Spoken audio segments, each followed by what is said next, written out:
এবার গ্রুপ পর্বের ৩ নম্বর ম্যাচে পেরুর বিপক্ষে মাঠে নামার আগে লিওনেল মেসিকে ছাড়াই ট্রেনিং করেছে আর্জেন্টিনার দল।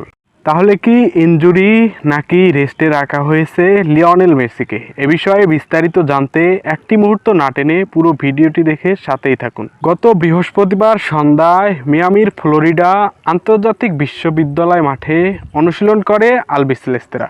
আন্তর্জাতিক গণমাধ্যমের খবর অনুসারে বাকি ফুটবলারদের সঙ্গে ছিলেন না লিওনেল মেসি। তার শারীরিক বিভিন্ন পরীক্ষা নিরীক্ষা করা হয় টিম হোটেলে।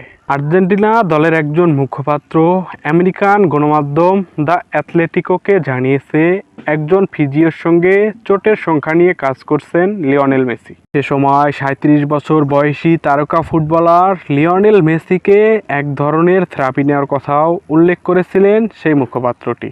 গত বুধবার চিলির বিপক্ষে আর্জেন্টিনার ১-০ গোলে জয়ের ম্যাচে ডান পায়ের উরুর সমস্যায় ভুগতে দেখা গেছে লিওনেল মেসিকে। ম্যাচের ২৪তম মিনিটে চিকিৎসকদের সাহায্য নিয়ে উরুতে মাসাজ করতে দেখা গেছে তাকে। প্রাথমিক চিকিৎসা শেষে ম্যাচে খেলা চালিয়ে গেলেও অনেক অস্বস্তিতে ভুগতে দেখা গেছে মেসিকে। ইতিমধ্যে মেসির পায়ের পেশিতে একবার স্ক্যান করানো হয়ে গেছে, আবার আজ শুক্রবার আরেক দফায় স্ক্যান করানো হবে। তবে আর্জেন্টিনা ফুটবল অ্যাসোসিয়েশন এখন পর্যন্ত লিওনেল মেসির চোট নিয়ে কোনো খবর প্রকাশ করেননি। আর্জেন্টাইন গণমাধ্যমের খবর অনুযায়ী আগামী রোববার পেরুর বিপক্ষে লিওনেল মেসি খেলবেন না।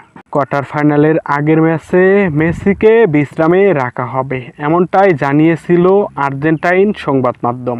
হয়তো চোটের সংখ্যা এবং মেসির বিশ্রামের কথা চিন্তা করেই অনুশীলনে আসেননি এই তারকা ফুটবলার।